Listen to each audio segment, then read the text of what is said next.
محمد و آل محمد صلی اللہ علیہ وسلم۔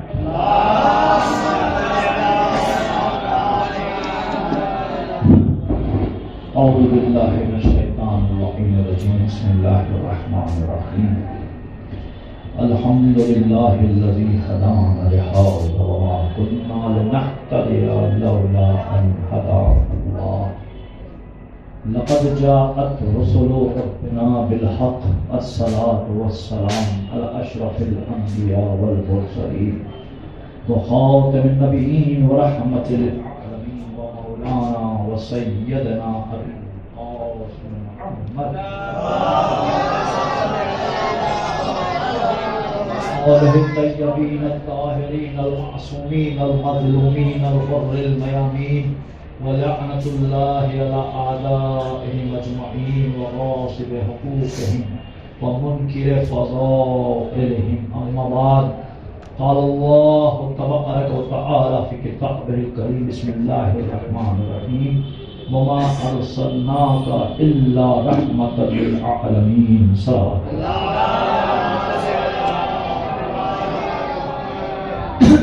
اللہ محترم، مناسبت ولادت سعادت سرور کائنات ختمی مرتبت رحمۃ اللہ عالمین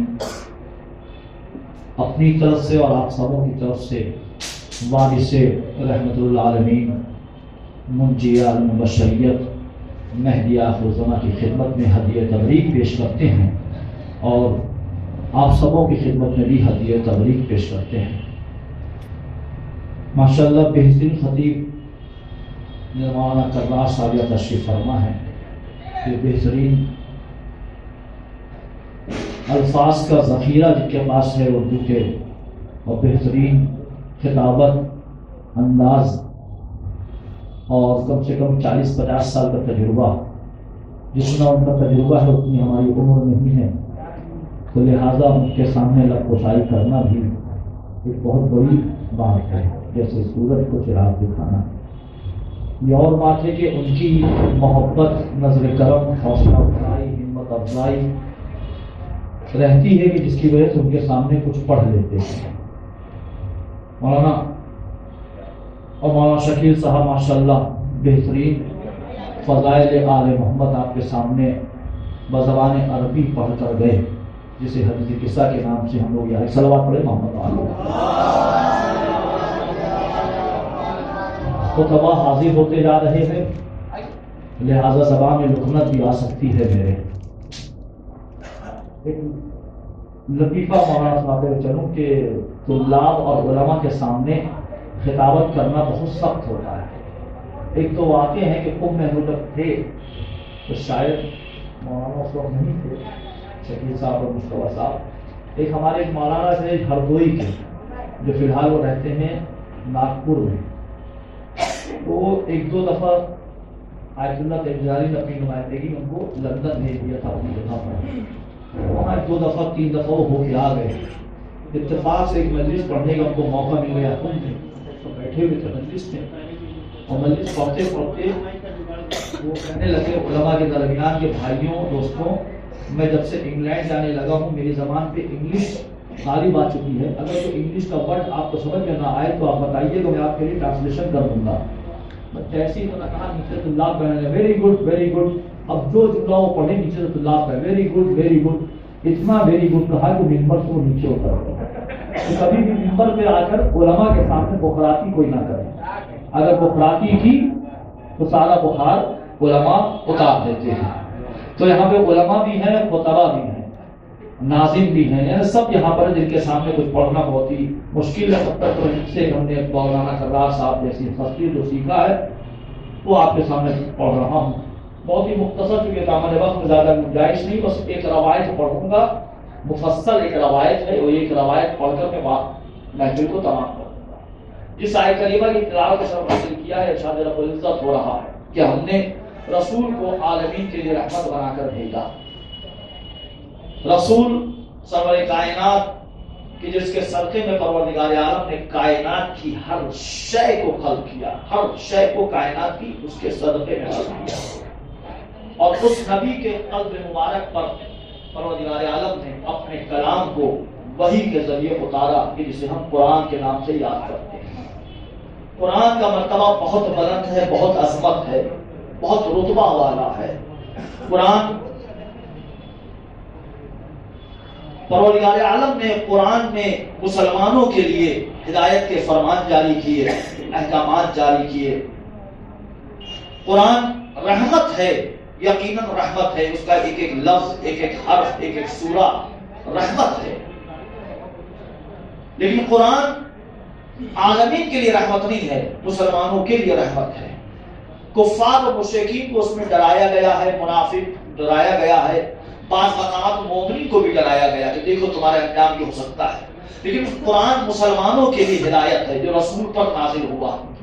قرآن بہت ہی مرتبے والا جو قلب رسول پر نازل ہوا، تو لوگ قرآن کو افضل کہتے ہیں، یقیناً قرآن افضل ہے، لیکن قرآن سے بھی افضل رسول نظر آتا ہے۔ وہ اس مقام پر کہ قرآن صرف اور صرف مسلمانوں کے لیے رحمت ہے، رسول عالمین کے لیے رحمت بنتا ہے۔ رسول وہ رحمت ہے کہ جو رسول کو مانے یا نہ مانے سب کے لیے رحمت بن کر آئے ہیں۔ کوئی ان کو نبی مانے یا نہ مانے سب کے لیے رحمت بن کر، وہ رسول ہے۔ مولا کائنات ایک شخص آیا یہودی، اور اس نے آ کر کہا کہ آپ کے نبی کے فضائل کتنے ہیں؟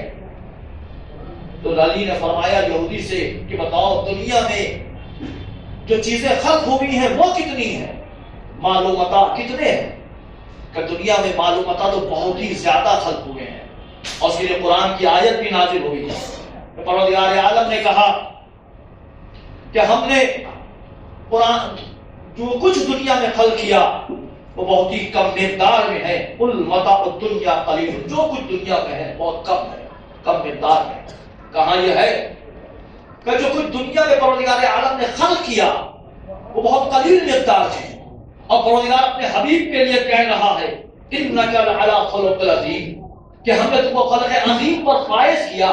جب دنیا کی ظاہری چیزیں جو ہے وہ انگنت ہے، تو دنیا کا سرور کائنات جس کے صدقے میں خلق ہوئی تو اس کے فضائل کتنے ہو سکتے ہیں؟ صلوات پڑھے محمد علیہ۔ بے خطیب کا اور اضافہ ہو رہا ہے، دیکھیے خطیبوں کا اضافہ ہوتے جا رہا ہے۔ صلوات پڑھے محمد علیہ۔ اسی طرح ایک یہودی آیا، سرور کائنات مسجد میں تشریف فرما ہے، اصحاب کرام ہیں، خود مولا متقیان بھی وہاں پر ہیں۔ ایک یہودی نے آ کر کہا اے مسلمانوں، تم اپنے نبی کا کلمہ پڑھتے ہو اور اپنے نبی کے فضائل کو تمام انبیاء ما سبق پر بڑھا کر پیش کرتے ہو کہ ان کی فضیلت سب سے زیادہ ہے۔ صلوات پڑھے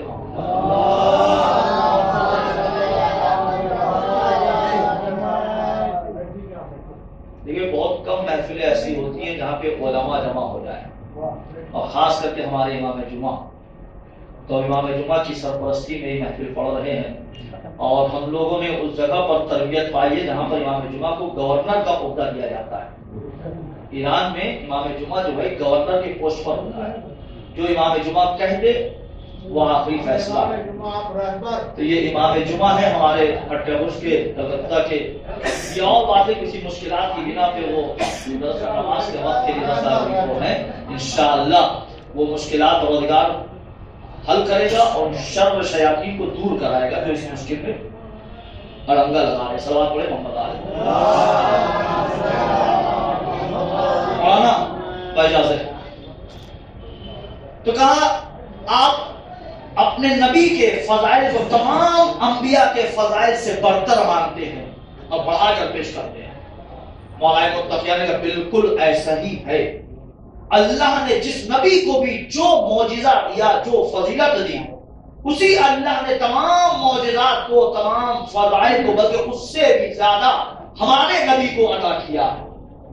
بتاؤ تم کیا سوال کرنا چاہتے ہو؟ تو اس یہودی نے سوال کیا کہ پروردگار نے آدم کو سجدہ کروایا فرشتوں کو حکم دے کر کہ آدم کا سجدہ کرو، کیا آپ کے نبی کے لیے حکم دیا؟ تو مولا متقین کا بالکل تم نے صحیح فرمایا، اللہ نے فرشتوں کو حکم دیا کہ آدم کو سجدہ کرو، لیکن آدم کا سجدہ جو تھا وہ سجدہ تعظیمی تھا، نہ کہ پرستش۔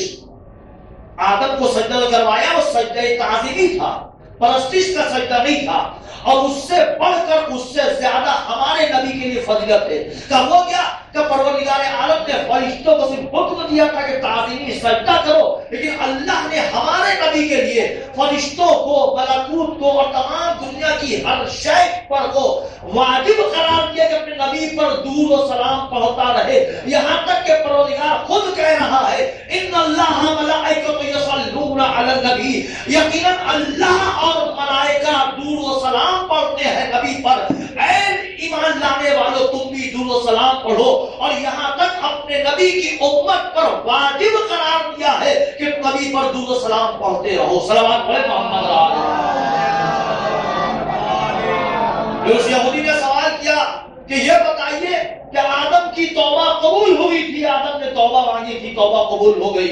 مولا کہنے لگا بالکل آدم نے توبہ مانگی تھی، آدم کی توبہ قبول ہو گئی، لیکن پروردگار میرے نبی کے لیے قرآن میں کہہ رہا ہے اے نبی تم اس وقت محشر میں حاضر ہوگے، اس وقت تمہارے سارے گناہ آگے پیچھے کے معاف کر، تم کو پاک و پاکیزہ ہم نے جیسا رکھا ہے ویسا پاک و پاکیزہ حشر کے میدان میں پیش کریں گے۔ صلوات پڑھے محمد اب مولا کہنا قرآن کی آیت پڑھی اِنَّا جَعَلْنَا فِي أَعْنَاقِهِمْ أَغْلَالًا فِيهِ إِلَى الْأَذْقَانِ فِيهِمْ مَقْمُومُونَ۔ سورہ یاسین کہتے ہیں اے میرے حبیب بے شک ہم نے تم کو ایسا دے کہ تمہارے دشمن جو ہے تمہارے سامنے گلے میں ان کے ٹوق ڈالی جائے گی اور ان کی ٹھڈی جو ہے ٹھڈی لٹکتی رہے گی اور تمہارے سامنے کھڑے نہیں ہو سکیں گے۔ پھر اس کے بعد یہودی نے کہا اور اس مقام پہ آیت اور ہمارے کے اندر پڑھی لِيَغْفِرَ لَكَ اللَّهُ مَا تَقَدَّمَ مِنْ ذَنبِكَ وَمَا تَأَخَّرَ، کہ میں تمہارے پرانے اور آئندہ آگے پیچھے سارے گناہوں کو معاف کر کے بخش کے تم کو حشر کے میدان تم کو ہم بلائیں پیش کریں گے کہ تم پاک و پاکیزہ جیسے تھے ویسے ہی آؤ گے۔ اور پھر اس یہودی نے کہا کہ اللہ نے ادریس کے لیے جنت سے کھانے بھیجے، کیا آپ کے لیے آپ کے نبی کے لیے کھانا آیا؟ مولا کرام مسکرائے بالکل تم نے صحیح فرمایا، پروردگار نے ادریس کو جنت سے کھانا بھیجا، لیکن ادریس کو مرنے کے بعد کھانا آیا۔ میرے نبی کی زندگی میں پروردگار عالم جنت سے طعام بھیجتا رہا اور اس کے ذکر کو پروردگار عالم نے کہا وَرَفَعْنَا لَكَ ذِكْرَكَ، اے میرے حبیب ہم نے تمہارے ذکر کو بلند کیا ہے، بلند و بالا کیا۔ تو بتاؤ ادریس افضل ہے یا میرا نبی افضل ہے؟ پھر اس کے بعد اس یہودی نے پھر کہا کہ بتائیے ادریس کے لیے جام بہشت آیا تھا، آپ کے نبی کے لیے کون سا جام بہشت آیا ہے؟ سب نے کہا فوراً مولا نے کہا بالکل تم نے صحیح کہا، ادریس کے لیے جام بہشت آیا تھا، میرے نبی کے لیے جام بہشت پروردگار عالم نے بچپن ہی سے بھیجا، اور اس وقت بھیجا کہ جب میرے نبی کے نہ ماں تھے نہ باپ تھے، پروردگار عالم نے ان کو رزق بھیجتا رہا اور اس نبی کو پالا اور باقاعدہ اعلان کیا کہ ہم تمہارے سرپرست ہیں، ہم تمہارے نگہبان ہیں۔ پھر اس کے بعد اس یہودی نے کہا کہ بتائیے نوح نے بہت تکلیفیں اٹھائیں یا بہت تکلیفیں برداشت کی اور اس کے بعد بھی نوح تبلیغ کرتے رہے، کیا آپ کے نبی نے تکلیفیں اٹھانے کے بعد تبلیغ کی ہے؟ مولا نے مسکرائے گا بالکل نوح نے تم نے صحیح کہا، نوح نے تکلیفیں اٹھائیں، مصیبتیں برداشت کی اور تبلیغ کرتے رہے۔ میرے نبی پر بہت ہی مصیبتیں وارد ہوتی رہی، تکلیفیں برداشت کرتے رہے، اور میرے نبی نوح سے زیادہ تبلیغ کرتے رہے، میرے نبی نوح سے زیادہ تبلیغ کرتے رہے۔ اس کے بعد نے کہا کہ نوح نے اپنی قوم سے عاجز آ کر بد دعا کی تھی، قوم والے سارے ڈوب گئے، کیا آپ کے نبی کے لیے آسمان سے پانی آیا؟ مولا کرم مسکرائے گا دیکھو فرق یہی ہے، نوح اپنی قوم کے لیے خدمت کرتے رہے، قوم سے عاجز آ کر قوم کے لیے بد دعا کی، اللہ نے بارش برسائی، سارے لوگ ڈوب گئے، لیکن میرا نبی وہ نبی ہے کہ مصیبتیں برداشت کرتا رہا، تکلیفیں اٹھاتا رہا، لیکن ہمیشہ اپنی امت کی بھلائی کے لیے، امت کی خیرخواہی کے لیے اور امت پر رحمت نازل ہونے کے لیے اپنے رب سے دعا مانگتا رہا۔ اب بتاؤ نوح افضل ہے یا میرا نبی افضل ہے؟ نوح کے لیے بارش ہوئی، میرے نبی کے لیے بارش ہوئی، فرق یہ ہے کہ نوح نے قوم کے لیے بد دعا مانگی تھی، جب میرے نبی پاس مدینے، جب رسول ہجرت کے مدینے پہنچے ہیں تو مدینے کے کچھ لوگ آئے گا یا رسول اللہ بارش نہیں ہو رہی ہے، کھیت سارے سوکھ چکے ہیں، ہمارے گھروں پر پانی نہیں، آپ دعا کر دیے۔ رسول نے فوراً اپنے ہاتھوں کو بلند کیا، یہاں تک کہ سفیدی بغل نظر آنے لگی۔ پروردگار تیری مخلوق میرے پاس آئی ہے تو رحمت نہیں ہو رہی ہے، رحمت تو اپنی برسا دے۔ پر جیسی نبی اپنے مقام سے بھی ہٹے بھی نہیں تھے، تیز موسلا دھار بارش ہونے لگی، اتنی تیز بارش ہوئی کہ لوگ اپنے گھر تک جانے کے لیے تھوڑا سوچتے رہے کیسے اپنے گھروں کو جاؤں، یہاں تک کہ 7 دن تک مسلسل بارش ہوتی رہی، یہاں تک کہ لوگ پھر رسول کے پاس ہے کہ رسول اللہ ہمارے گھروں پہ پانی آ گیا ہے، گھر گر رہے ہیں، رحمت اتنی برس رہی ہے۔ پروردگار کے حبیب نے کہا ہماری امت اتنی معصوم ہے کہ اللہ کی نعمتوں کو برداشت بھی نہیں کر پا رہی ہے۔ نعمتیں جب آ رہی ہیں تو نعمتوں کو برداشت نہیں کر پا رہی ہے۔ پھر رسول نے ہاتھ کو اٹھا کر دعا کی، پروردگار مدینے شہر میں بارش نہ برسا، مدینے شہر کے باہر پانی برسا۔ جیسے ہی رسول نے دعا کی، مدینے شہر کے اندر بارش رک گئی اور کھیتوں اور گاؤں کی طرف بارش دوبارہ ویسی جاری و ساری رہی۔ اب تو بتا نوح افضل ہے یا میرا نبی افضل ہے؟ سوال پڑھے محمد اس کے بعد پھر اس یہودی نے کہا کہ آپ یہ بتائیے کہ سالے کے لیے اونٹ آیا تھا پہاڑ سے نکل کر، آپ کے نبی کے لیے آیا؟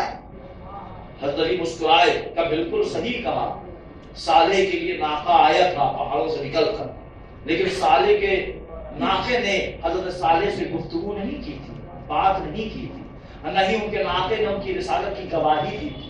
لیکن ہمارے نبی کے لیے پروردگار عالم نے جانوروں کو بھی مسخر کر کے رکھا۔ کہ وہ کیسے؟ کہ رسول مدینے میں ہے اور اتنے میں ایک اونٹ رسول کی طرف دوڑتا ہوا آیا اور اپنے سر کو جھکا کر کہا یا رسول اللہ میں آپ پر ایمان لایا ہوں۔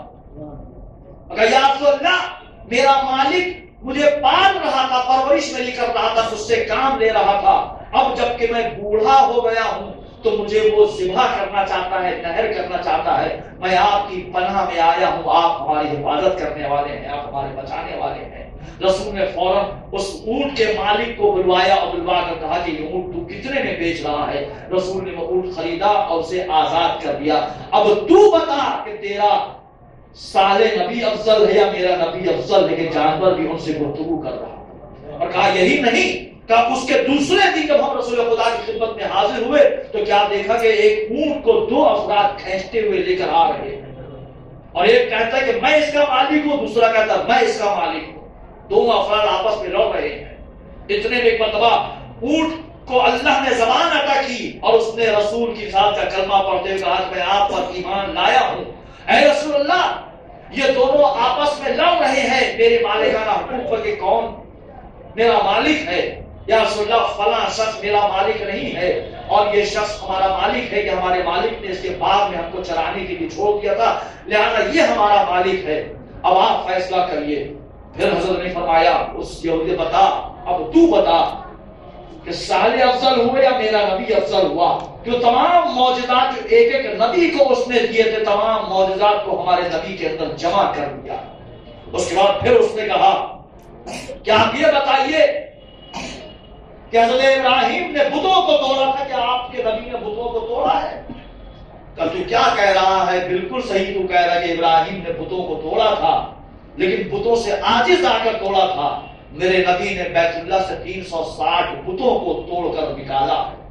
پھر نے کہا ابراہیم اپنے بیٹے کو مینا کے میدان میں لے کر گئے ذبح کرنے کے لیے، اللہ نے قربانی کو قبول کر لیا۔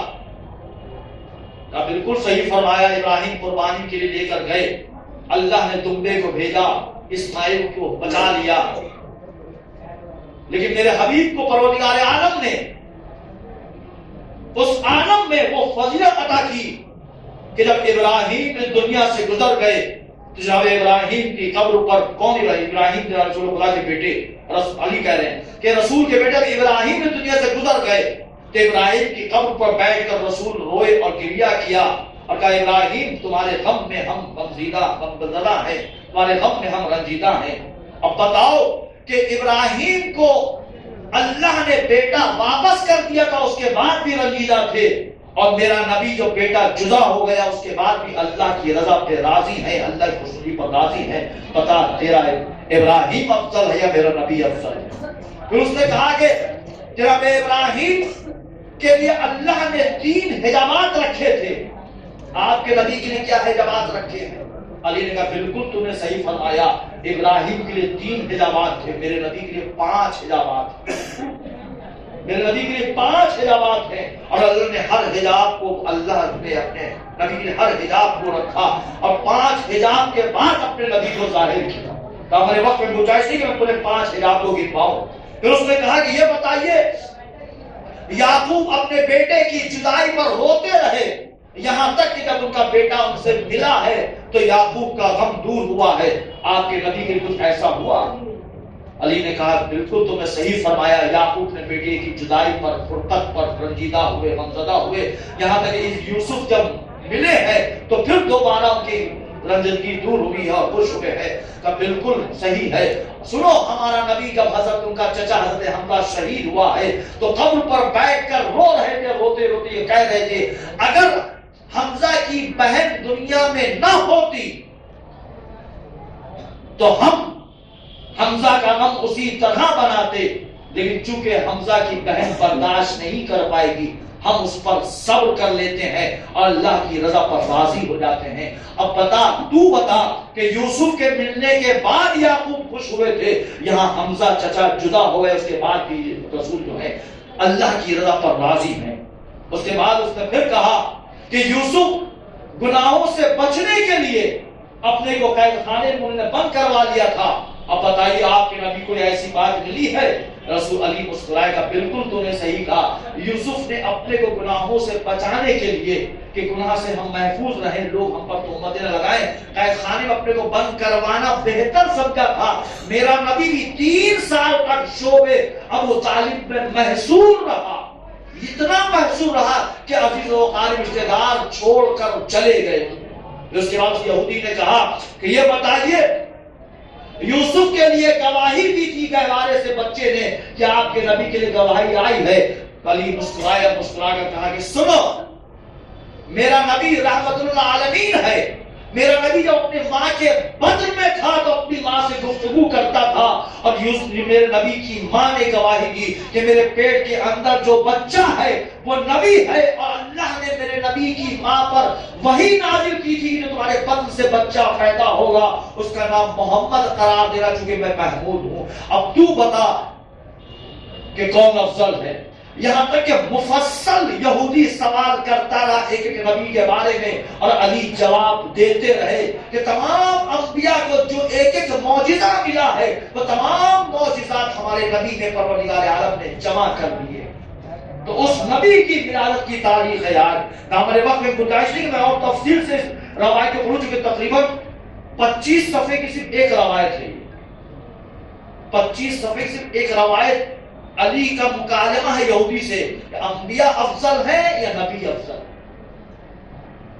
تو اس نبی کی آج ولادت کی تاریخ ہے جو سرور کائنات، کائنات کی ہر شے جس نبی کے صدقے میں خلق ہوئی۔ آج لوگ طرح طرح کی باتیں کرتے ہیں، آج وہ نبی تو نبی ہے ہی اور افضل ترین نبی ہے، اور جو اس نبی سے قریب آ گیا اسے بھی درجہ مل گیا، جس نبی سے قریب ہو گیا اسے بھی مرتبہ مل گیا۔ بلال کو کون پہچانتا تھا؟ بلال جب رسول سے منسلک ہوا، رسول قریب آیا تو بلال کو مؤذن اسلام کہہ کر لوگوں نے خطاب کیا۔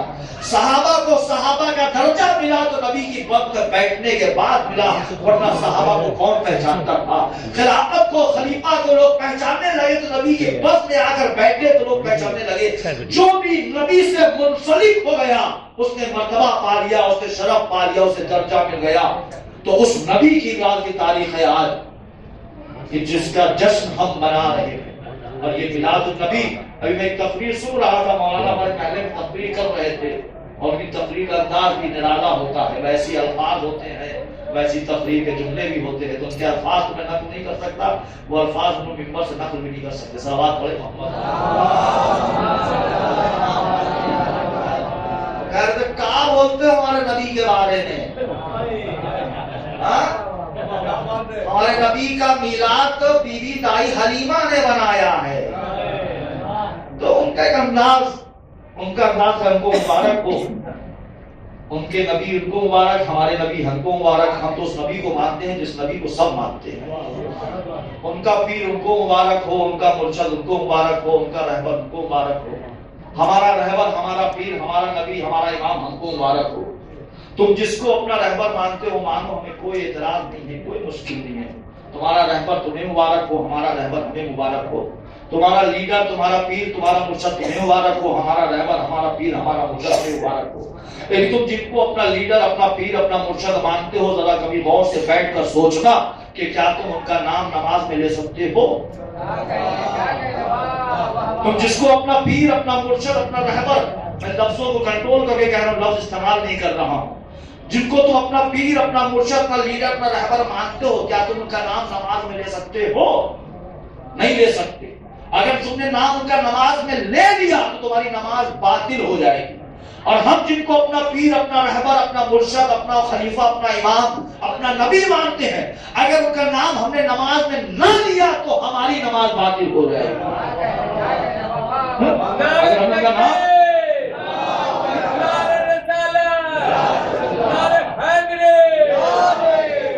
اگر ہم ان کا نام ہم نے نماز میں نہ لیا تو ہماری نماز باطل ہو جائے گی۔ اب تمہارے رہبروں نے تمہارے لیڈر نے تم سے کیا وعدہ کیا تم جانو، ہمارے رہبر نے ہمارے لیڈر نے ہمارے پیر نے جو ہم سے وعدہ کیا وہ ہم کو پتا ہے۔ تمہارا رہبر تمہارا لیڈر تمہارا پیر اپنی جنت کی ضمانت نہیں لے سکتا تو تمہاری تو دور، ہمارا امام ہمارا پیر ہمارا رہبر وہ ہے، خالی اپنی نہیں بلکہ ہماری جنت کی ضمانت لی ہے اس نے کہ تم کو جنت میں ہم لے جانے والے ہیں۔ تمہارے پیر نے تم سے کیا وعدہ کیا تم جانو، ہمارے پیر نے ہم سے وعدہ کیا ہے کہ حالت اعتذار میں ہم ملیں گے، قبر میں ہم ملیں گے، پولیس رات پر ہم ملیں گے، حشر کے میدان میں ہم ملیں گے۔ تمہارا پیر تمہارے پیر تم سے کیا وعدہ کیا تم جانو۔ ہاں تاریخ تو یہی بتاتی ہے، کبھی سقیفہ میں نظر آیا، کبھی جبل میں نظر آیا، کبھی احد میں نظر آیا۔ صلوات پڑھے محمد رہا جہاں رہبر جائے گا وہاں قوم بھی جائے گی۔ اسی لیے کہا گیا کہ جب کبھی اپنے کسی کو رہبر بناؤ تو دیکھ کر بناؤ۔ کبے کو رہبر بناؤ گے تو ہمیشہ کتے کی لاش پہ پہنچو گے۔ کبے کو اگر رہبر، ایک جرمن رائٹر کا قول ہے کہ کبے کو اگر رہبر بناؤ گے تو ہمیشہ کتے کی لاش پہ پہنچو گے۔ تو جنہوں نے ان کو اپنا رہبر بنایا تو وہی سقیفہ میں نظر آئے، کبھی دہر زہرا پر آگ لگاتے ہوئے نظر آئے، کبھی جنگ احد میں پہاڑتے ہوئے نظر آئے۔ تو جیسا رہبر ویسا ماننے والے ہوں گے۔ ہم جن کو اپنا رہبر اپنا نبی اپنا امام اپنا پیر مانتے ہیں، وہ نبیوں کی بھی مشکلات کو حل کرتا ہوا نظر آیا، فرشتوں کی مشکلات کو بھی حل کرتا ہوا نظر آیا۔ ایک واقعہ اور زحمت تمام آپ کی، رسول مکے میں ہے، اصحاب کرام بھی ہیں، ابھی تازہ تازہ کلمہ پڑا ہے، تازہ تازہ مسلمان ہوئے ہیں، بہت ہی تازہ تازہ بہت ہی بھولا بھالا مسلمان ہے، تازہ تازہ ہے۔ اتنے میں ایک شخص آئے گا، یا رسول اللہ میں فلاں مشکل میں گرفتار ہو گیا ہوں، میرے لیے دعا کر۔ رسول نے ہاتھوں کو اٹھایا کہ اللہم انی اسألک بحق علی بن ابی طالب، پروردگار تجھ سے میں سوال کر رہا ہوں، علی بن طالب کے حق کا واسطہ دے رہا ہوں، اس کی مشکل کو آسان کر دے۔ دعا کی، وہ چلا گیا۔ اصحاب آپس میں کہنے لگے یہ کون سی بات ہوگی؟ وہ شخص آیا اپنی مصیبت پریشانی لے کر، رسول نے علی کا نام لے کر دعا کی، وہ چلا گیا۔ دوسرے گھبراؤ نہیں، اب کی کوئی اگر آئے گا نا تو ہمارا نام لیا جائے گا، بلی کے خواب میں چھ چھوڑے، تو اب کی کوئی آئے گا تو ہمارا نام لیا جائے گا۔ کچھ دن بعد دوسرا شخص آیا، یا رسول اللہ فلاں مشکل میں گرفتار ہو گئے ہم، دعا کر دی۔ یہ ہزار بیٹھے ہوئے تھے، اب کون ہی مار رہے، دیکھو اب تو ہمارا نام لے گا، تو علی بھی نہیں ہے یہاں پر، یہ ہمارا نام لے گا۔ رسول نے پھر ہاتھوں کو اٹھایا، پھر دعا کی، اللہم انی اسألک بحق علی بن ابی طالب۔ یہ کون سی بات ہوئی؟ آج تو علی بھی نہیں تھے، اب تو ہم لوگ کسی کا نام لینا چاہیے تھا، ہم لوگوں کا نام نہیں لیا۔ یہاں تک کہ رسول مکے سے مدینے آ گئے، 3 سال گزرنے کے بعد پھر ایک شخص اتفاق سے آیا کہ یا رسول اللہ میں فلاں مشکل میں گرفتار ہو گئے، میرے لیے دعا کر دیے۔ یہ حضرات بیٹھے ہوئے تھے، کہ اب تو آج تو ضرور ہمارا نام لیں گے۔ پھر علی کا نام لیا، کہ ایسا کہ دیکھو علی اگر خدا نخواستہ کسی مشکل میں پھنسیں گے تو حتماً ہمارا نام لیں گے۔ اتفاق سے ایک دن علی آ گیا رسول کے پاس، یا علی فلاں کام میرا رک گیا ہے، دعا کر دیے کام ہو جائے۔ رسول نے ہاتھوں کو اٹھایا کہ اللہم انی اسألوک بحق علی ابن ابی طالب، پروردگار علی کی مشکل کو آسان کر دے، تجھے علی کے حق کا واسطہ دے رہے ہیں۔ اب دونوں نے کونی ماری اور کانا کونی شروع کی، یہ کون سی بات ہوئی؟ اب تک لوگ دوسرے آ رہے تو علی کے حق کا واسطہ دے کر دعا مانگ رہے تھے، اب جب علی مشکل میں پھنسے تو علی کے حق کا واسطہ دیا ہے۔ اور رسول صاحب نے اعتراض کیا، یا رسول اللہ اب تو آپ کسی اور کا نام لے سکتے تھے، آپ نے علی کی مشکل کے لیے علی کا نام کیوں لیا؟ رسول نے کہا علی اس ذات کا نام ہے کہ میں دوسرے تو دوسرے، خود محمد اگر کسی مشکل میں گرفتار ہو جائے تو اللہ کو علی کے حق کا واسطہ دے کر دعا مانگتا ہے کہ علی کے حق کا واسطہ دے رہے ہیں کہ محمد کی مشکل کو آسان کر دے۔ صلوات پڑھے محمد علیہ۔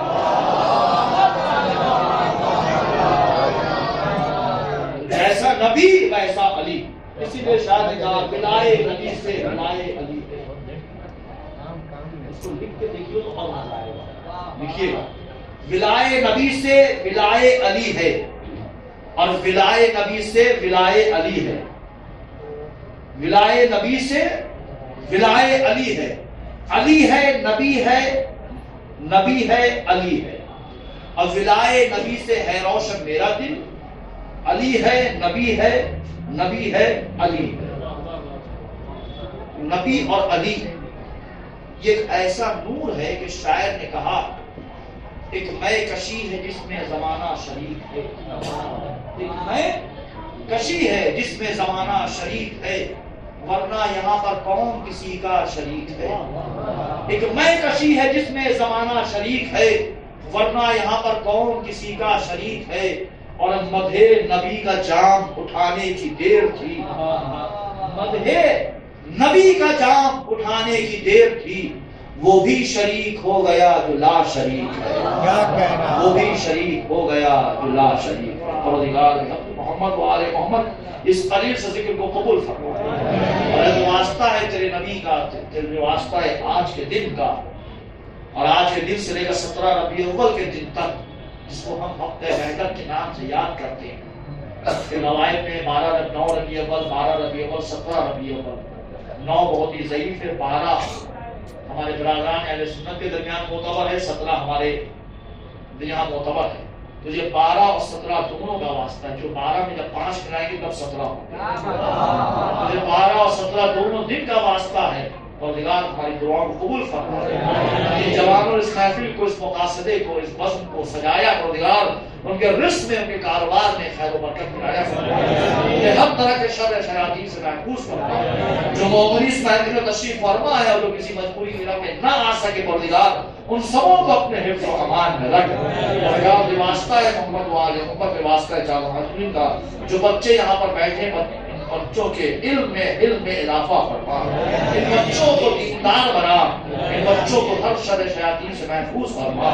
ہمارے بزرگوں کا سایہ ہمارے سب پر باقی رکھ، ہمارے علماء کرام، خطباء کرام، شعراء کرام، مراجع کرام، بالخصوص ہمارے ائمہ جمعہ مولانا جابر حسین زیدی صاحب، آج ہمارے آیت اللہ سید حضرت آیت اللہ عثمان سیستانی رہبر معظم احمد سید علی خانقاہ کی حفاظت فرما، امام کے ظہور میں تعریف فرما، ہم سبوں کو امام کے آباد و انصار میں شمار فرما۔ ہماری اس مسجد ابو طالب کے امام جماعت مولانا شکیل احمد صاحب کو پروردگار بہترین قاری بنا دے، پروردگار ایسا قاری بنا کہ دنیا کے قاری دیکھ کر حسد و کینہ کرنے لگے۔ پروردگار جو واسطہ ہے محمد و آل محمد کا، لوگوں کو ایمان ابو طالب کی طرف راغب فرما چکے، ایمان ابو طالب، مسجد ابو طالب کے پیش ایمان ہیں، یہ ان کی کچھ زیادہ ذمہ داری بھی ان کے کندھے پر ہے کہ لوگوں کو یہ ابو طالب کی طرف پہچانائے، لوگوں کو کون ہے ابو طالب۔ پروردگار کر چکے میلاد النبی ہے، ہنسنا ہنسانا ہمارا آج کے دن بہت ہی ثواب ہے، مومن اگر مسکرائے تو ثواب ہے۔ ہم نے ایسی بھی دعا دی، امام جمعہ ادھر سے مسکرا دیے، شکیل صاحب مسکرا دیے، علماء کا مسکرانا ہی ہمارے لیے عبادت ہے۔ صلوات پڑھے محمد اللهم صل على محمد وآل محمد